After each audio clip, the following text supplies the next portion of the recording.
Dimanche dernier, nos concitoyens nous ont élus à la tête de nos communes respectives. Cette confiance engage chacune et chacun d'entre nous dans nos communes, au sein de la communauté urbaine. Si chaque commune est heureux, a son identité propre, ses spécificités, sa liberté aussi, nous savons que la réponse aux attentes des habitants passe nécessairement par une action communautaire forte, efficace et cohérente. J'ai décidé d'être candidat à la présidence de notre communauté urbaine. Pourquoi ? Tout d'abord parce que c'était la philosophie de celles et ceux qui géraient la communauté urbaine la dernière fois, ayant en souvenir la déclaration de l'ancien président de la communauté urbaine qui déclarait que c'était à la ville-centre de présider la communauté urbaine, même si, évidemment, le partage du pouvoir se faisait avec les autres communes.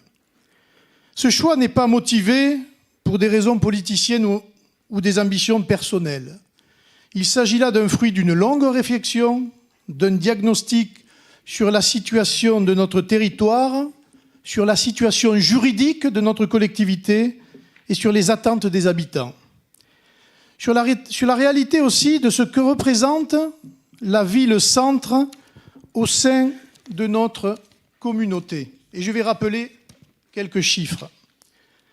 100% des quartiers prioritaires, 26% de la population totale de Perpignan, 100% de la politique de la ville, 66% du parc HLM, 52,45% de toutes les recettes fiscales directes, 46% de la population, avec un impact évidemment sur la DGF. Ce choix, je l'ai fait aussi en fonction du contexte et des conséquences possibles sur le plan économique et social de la crise sanitaire sans précédent que nous vivons tous. Je tiens aujourd'hui à partager avec vous ma vision, mon projet et ma méthode. Ce choix, je l'ai fait parce que je sais que nos communes et nos territoires sont à la croisée des chemins. Ma vision des choses, je peux la résumer en une phrase simple. Notre communauté urbaine a besoin d'une ville-centre forte et dynamique, et Perpignan a besoin de toutes les communes pour pouvoir jouer un rôle. C'est donc non pas les uns contre les autres que nous réussirons, mais bel et bien tous ensemble. Il ne saurait y avoir la grande ville qui méprise les petites communes. Mais inversement, il ne saurait être question de mépriser les Perpignanais et le vote des Perpignanais. Et je tiens à m'émouvoir des propos scandaleux tenus par la présidente d'une autre collectivité qui s'immisce dans les affaires de notre collectivité aujourd'hui et des communes et qui est contraire notamment à l'article 72 de la Constitution sur la liberté d'administration des collectivités territoriales. Et laissez-moi vous dire qu'à partir de maintenant, je ne laisserai plus cette présidente insulter les électeurs qui sont encore dans notre démocratie souverains et qui représentent la République. Pour relever le défi économique, le défi environnemental, pour mettre en œuvre une politique de logement équilibrée et adaptée aux besoins, pour organiser les transports de la meilleure façon possible, nous avons tous besoin les uns des autres. Cette conviction est essentielle car elle conditionne la réussite de notre territoire. Parce que nous sommes toutes et tous au service des habitants. Nous devons ensemble trouver les moyens de répondre aux besoins de chaque commune tout en construisant et consolidant une métropole cohérente, harmonieuse et en paix. Tout comme il n'y a pas de petites communes, il ne saurait y avoir de petits projets. Aussi, je m'engage, si je suis élu, à trouver les moyens de financement nécessaires à chaque projet que vous aurez défini comme étant nécessaire au bien-être des habitants de votre commune ou à son développement. Le fonds d'investissement des communes devra permettre de mettre pleinement en œuvre cette ambition, de même qu'il sera évidemment impérieux de maintenir la charte et le droit de veto communal pour l'ensemble de la communauté urbaine. Bien sûr, vous connaissez la situation très difficile de Perpignan et les chantiers à mener pour que notre ville-centre retrouve son dynamisme.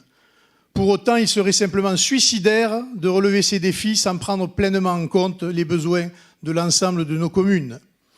Nous devons également nous préparer à affronter un contexte économique et social particulièrement difficile en raison de la crise du Covid. si nous ne l'anticipons pas, si nous ne trouvons pas de réponse adaptée, et beaucoup déjà a été fait, les conséquences seront désastreuses pour les habitants et notre territoire tout entier. Mais ce plan ne peut pas être décidé de façon unilatérale par celles ou celui qui présidera aux destinées de notre communauté. Le président d'une intercommunalité doit avant tout être un animateur, un organisateur, un homme de compromis et pas un chef de bande, capable de prendre en compte toutes les analyses, tous les points de vue, afin d'en dégager une vision et un projet partagé par tous. Il ne doit pas être non plus sensible au chantage ou aux pressions de groupes minoritaires. Il doit surtout être un homme de compromis et d'une rigueur démocratique qui oblige au dialogue avec toutes les forces politiques représentées au sein de la collectivité. Le développement économique devra bien sûr constituer la priorité absolue de ce mandat, car sans développement économique, pas d'insertion sociale et pas d'avenir pour notre jeunesse et pour nos territoires. Avec vous, je m'engage à bâtir et à mettre en œuvre ce plan de relance et de dynamisation de l'ensemble. Et si je suis élu président, et c'est la promesse que je fais devant vous, il est évident que Perpignan n'aura aucune par souci de compromis et de travail avec l'ensemble des communes. Mais je voudrais conclure en vous disant et en vous rappelant à notre devoir d'élus. Nous sommes tous des hommes libres. Nous avons été élus par des citoyens. Et ces citoyens sont tous, de la même manière, estimables et respectés, doivent être tous respectés de la même manière.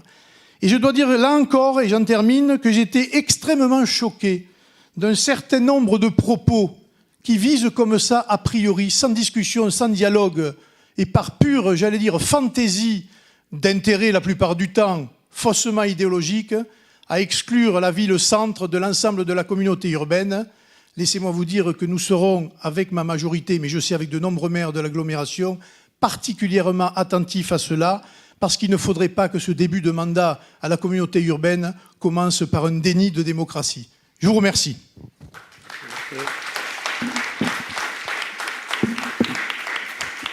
Monsieur Alain Ferrand, voulez-vous venir au pupitre, s'il vous plaît? Mesdames, Messieurs les élus, mes chers collègues, bonjour à toutes et à tous. Bonjour à toi, Louis. Bonjour à toi, Robert. Je suis, sachez-le, très, très heureux, très content d'être là aujourd'hui devant vous.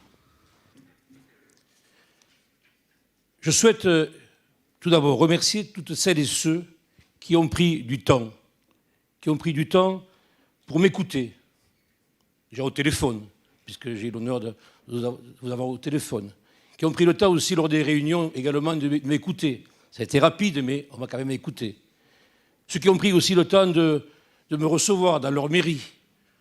Ceux qui ont également pris le temps peut-être de lire mon dernier message que j'ai pu leur envoyer tard dans la nuit.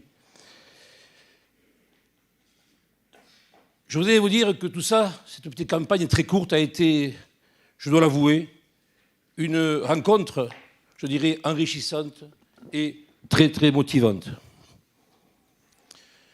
Alors, quelles que soient vos différences d'opinion ou de vision, vous m'avez tous écouté. Alors, je vous le dis, votre bienveillance vous honore.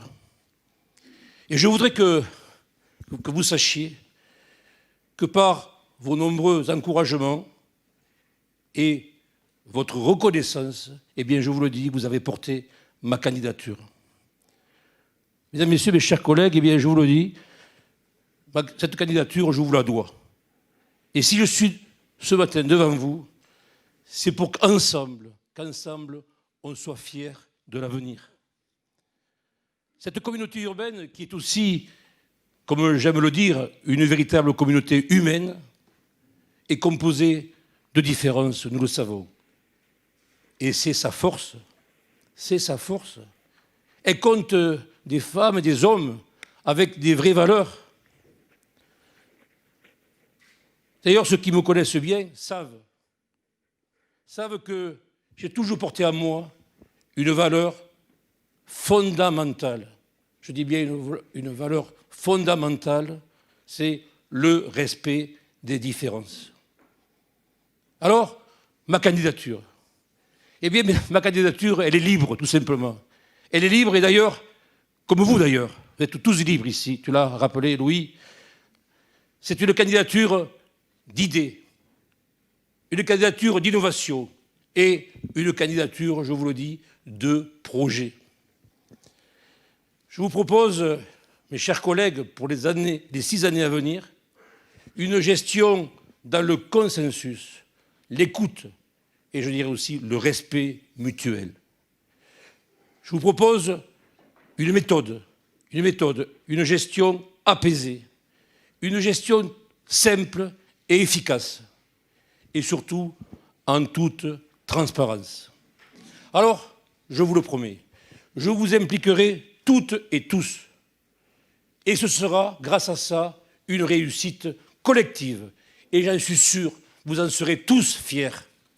Ne l'oublions pas, nous avons, je dirais, une obligation collégiale, de résultats à l'égard de nos populations.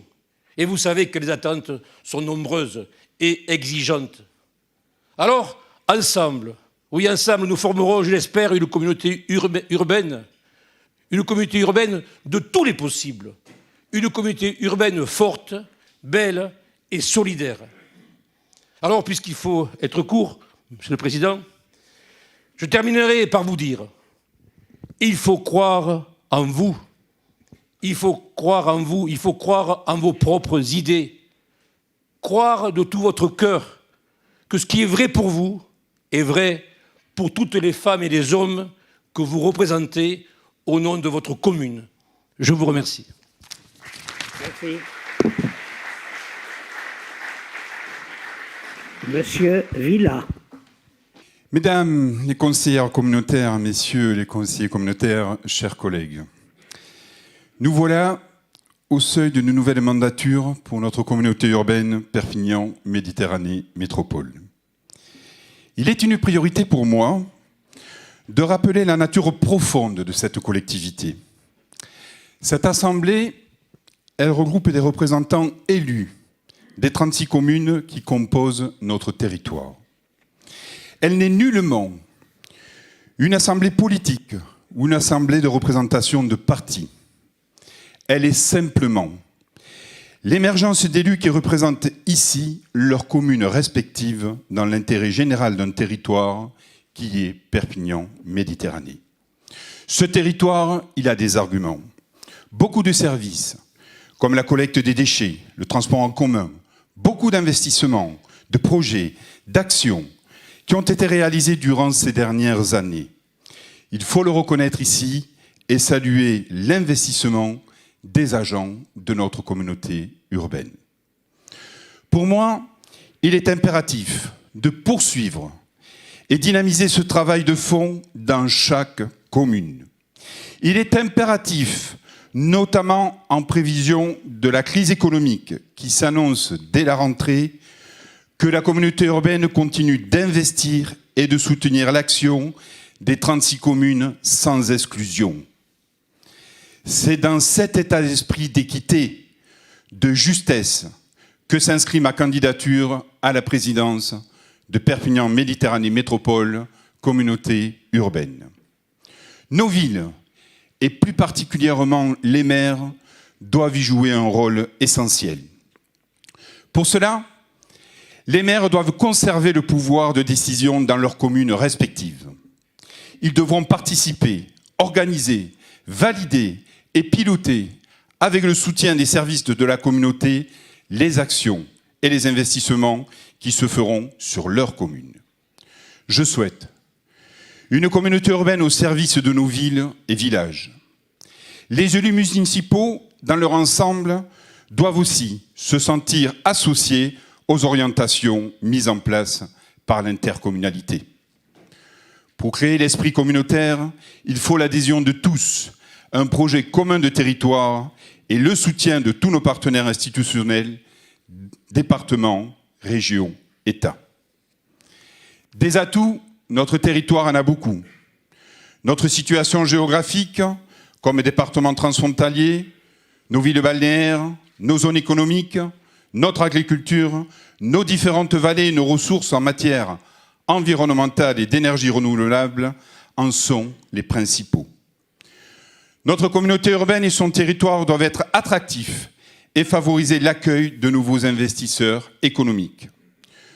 Tout le long de ce mandat, nous aurons tous ici, les 88 conseillers communautaires que nous sommes, cet objectif de défendre et de promouvoir ce territoire. Malgré nos sensibilités différentes ou nos modes de gestion différents, nous avons tous l'obligation de réussir. Nos concitoyens ne nous pardonneraient pas l'échec. Tout comme moi, vous ressentez le rejet de la politique en général. Prouvons que le travail en commun apportera des réponses aux attentes de nos administrés. Ma gestion se recentrera sur les compétences essentielles de l'intercommunalité. L'intercommunalité doit être une réponse à l'émiettement communal, comme par exemple le transport de voyageurs, le risque inondation ou les grandes voiries d'intérêt communautaire qui relient les communes entre elles.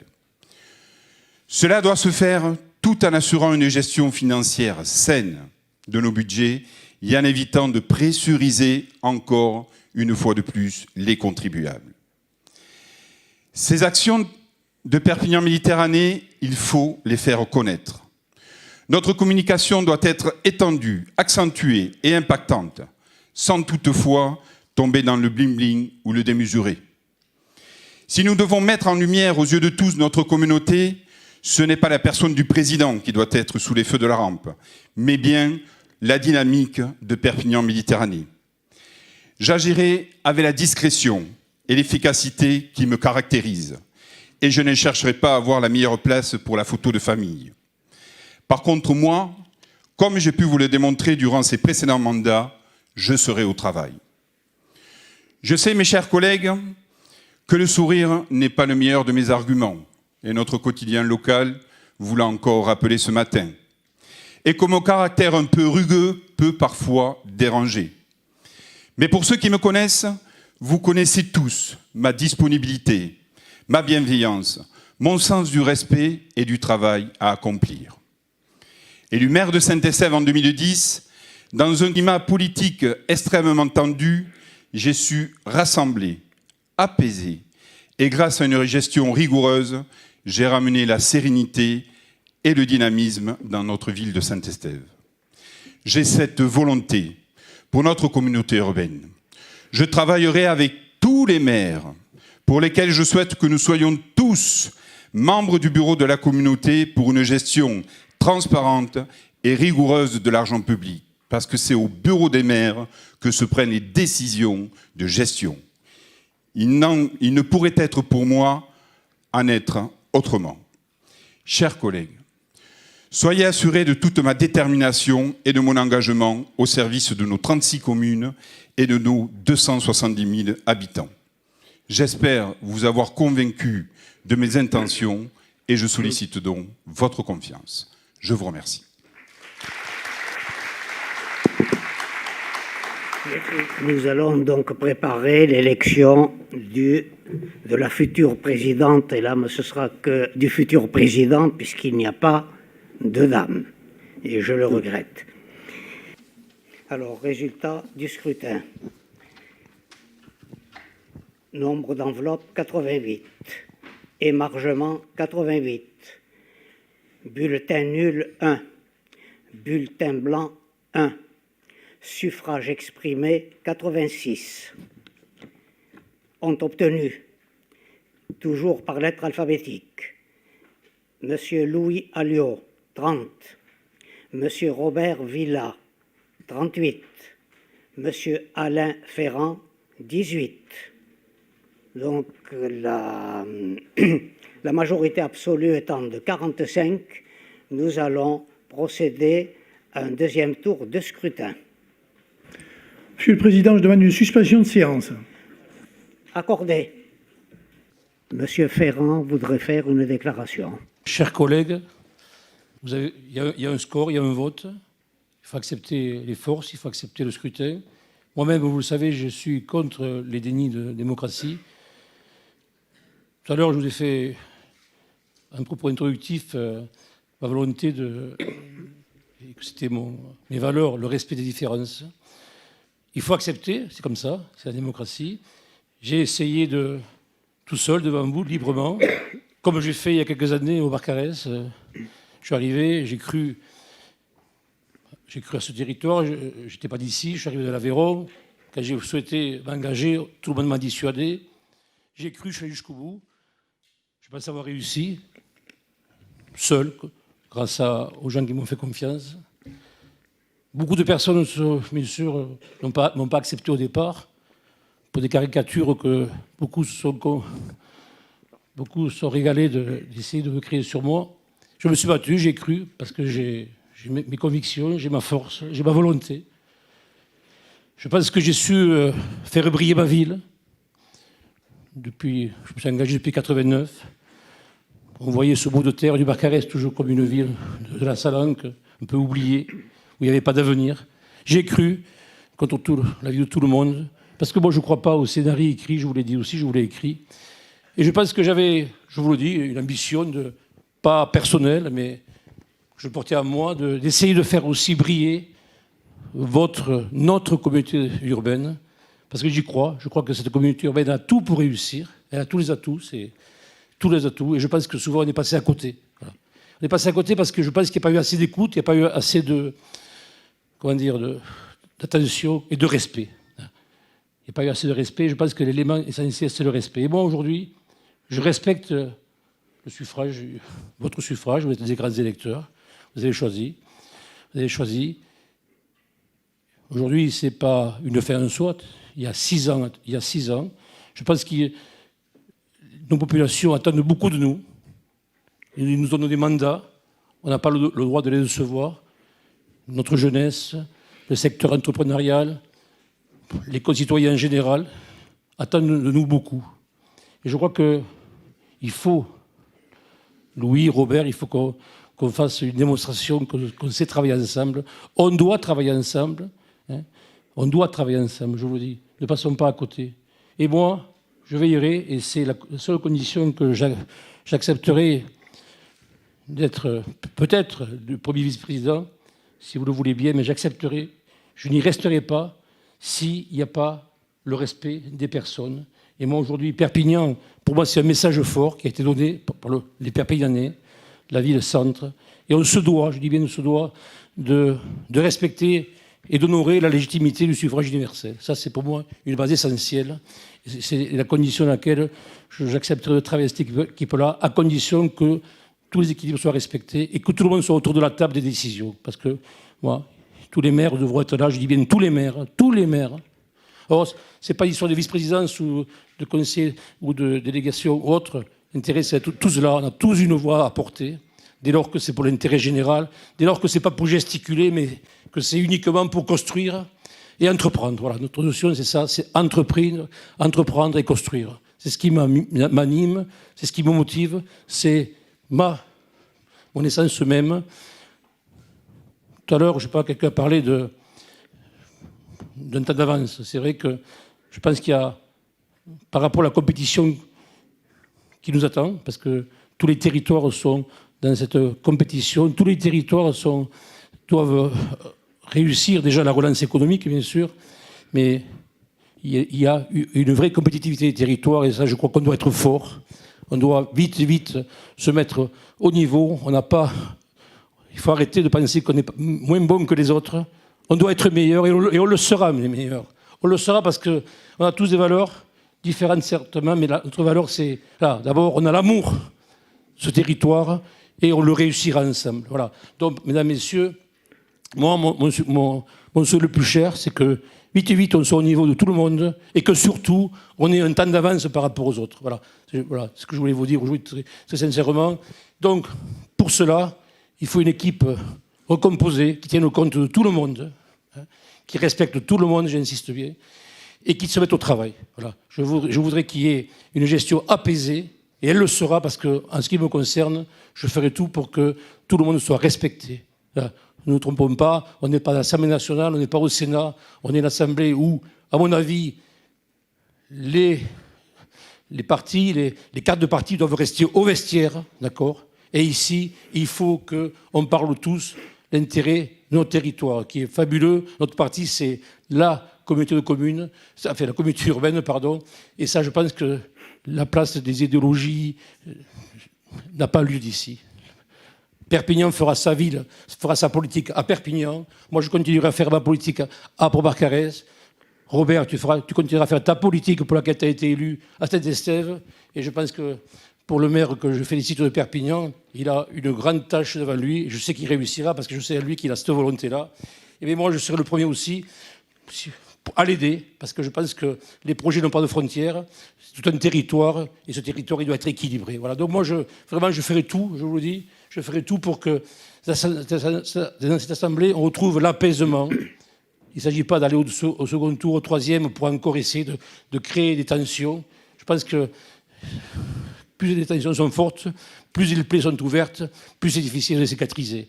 Donc voilà, donc il faut laisser les prétentions, les ambitions personnelles de côté.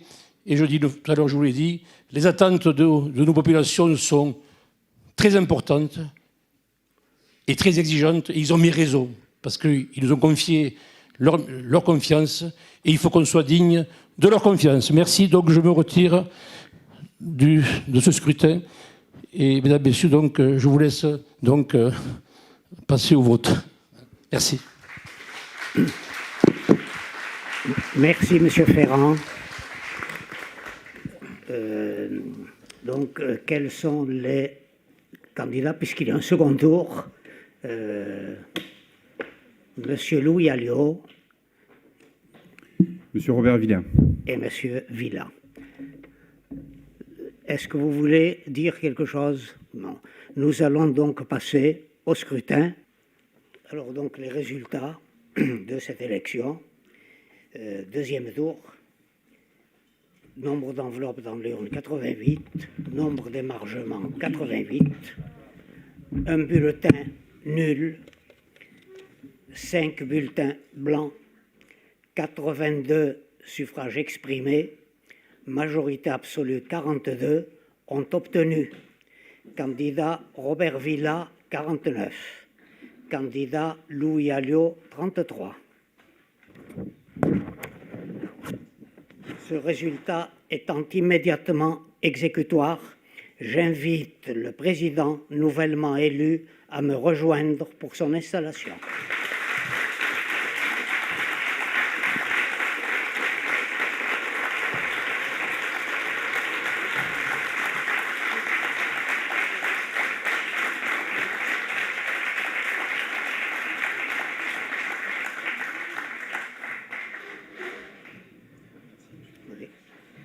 Je vous félicite et je vous cède la présidence.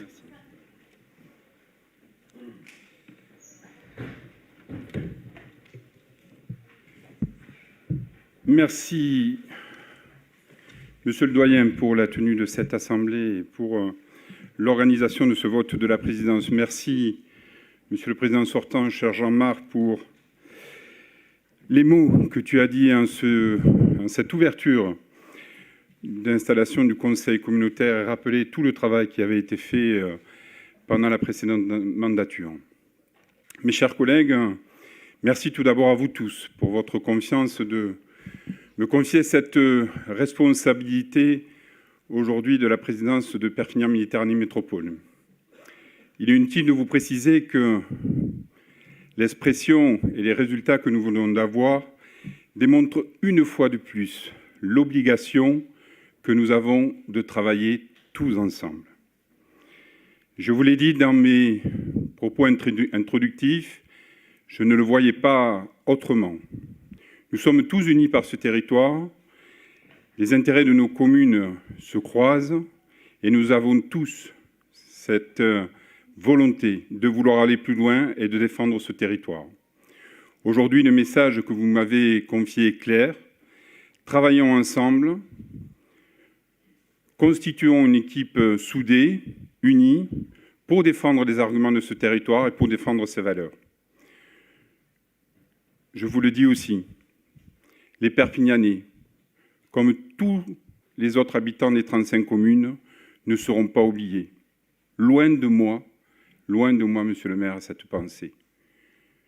Et je m'engage aujourd'hui à ce que tous ensemble, nous puissions peu à peu continuer la progression, continuer à faire émerger notre territoire, continuer à lui donner une image et une identité au-delà de notre département, au-delà de notre région, au-delà des frontières de notre pays. C'est un travail qui nous appartient.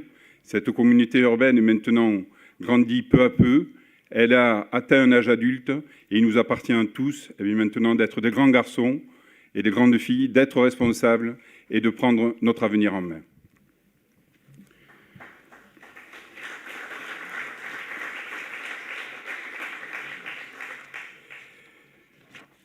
Nous allons poursuivre l'ordre du jour avec la fixation du nombre de vice-présidents et la composition du bureau de Perpignan-Méditerranée Métropole. Conformément aux articles L5211, le bureau de l'établissement public de coopération intercommunale est composé du président, d'un ou plusieurs vice-présidents, éventuellement d'un ou plusieurs membres du bureau. Vous avez eu en pièce jointe le calcul et le nombre de présidents possibles pour notre Assemblée, à savoir 15 vice-présidents. Il est également proposé de fixer la composition du bureau de Perpignan-Méditerranée Métropole. Je vous propose donc de bien vouloir déterminer le nombre de vice-présidents de notre Assemblée au nombre de 15. Je propose également, et comme je m'y suis engagé dans mon discours, que l'ensemble des 20 autres maires ou 20 autres représentants des communes puissent être membres du bureau. Et pour cela, je vous invite à désigner 20 autres membres du bureau qui seront bien entendu élus. Dans un souci d'écoute et par rapport au vote qui s'est exprimé et à la volonté de respecter l'ensemble de ces territoires, je vous proposerai lors d'un prochain conseil communautaire d'ouvrir d'autres postes de membres du bureau afin d'avoir une équité et une représentation la plus grande possible de notre communauté urbaine au bureau afin que tout le monde puisse partager les décisions, partager les délibérations. Y a-t-il des interventions sur ce point? Donc 15 vice-présidents et 20 membres du bureau. Monsieur Alliot. Oui, les promesses sont en général faites à ceux qui y croient. Moi, je n'y crois pas depuis longtemps en politique aux promesses. Donc, d'abord, permettez-moi de vous féliciter pour votre élection quand même. Mais ensuite, je crois que les conciliabules qu'il y a eu avant cette élection de président ont bien démontré qu'il y avait une volonté d'écarter notamment les élus de la majorité de Perpignan. J'allais dire, c'est les électeurs qui jugeront, parce que le fonctionnement, il est administratif, il est juridique, il est aussi politique. Mais je pense que les électeurs, eux, jugeront, car ces élections ne sont qu'une étape. Nous aurons des départementales, nous aurons des régionales et bien d'autres élections. Et je suis persuadé que la mise à l'écart des élus de Perpignan sera de nature, évidemment, à pousser les électeurs à mettre fin à ce vieux système. Moi, j'ai qu'une seule question à vous poser publiquement, puisque nous sommes en public et par Internet. Comptez-vous confier une vice-présidence à un élu de la majorité de Perpignan? Je n'ai pas d'autres questions.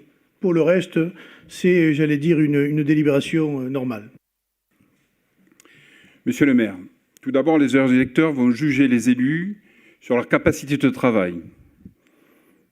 Ils vont juger les élus par rapport aux engagements qu'ils ont pris, savoir s'ils tiennent ces engagements et savoir si les résultats sont là. C'est là-dessus qu'on va être jugé. Ils vont juger les élus par rapport aux engagements qu'ils ont pris, savoir s'ils tiennent ces engagements et savoir si les résultats sont là. C'est là-dessus qu'on travaille. Ils vont juger les élus par rapport aux engagements qu'ils ont pris, savoir s'ils tiennent ces engagements et savoir si les résultats sont là. C'est là-dessus qu'on va être jugé. Pas trop, je ne pense pas, sur les votes et sur les représentations.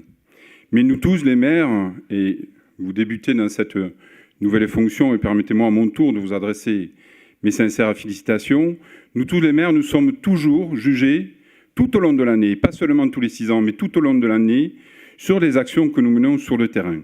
C'est ça que nos électeurs attendent. Aujourd'hui, je proposerai 15 vice-présidences. Il ne m'appartient pas à moi de les élire. Nous sommes 88 conseillers communautaires et c'est cette assemblée qui les élira.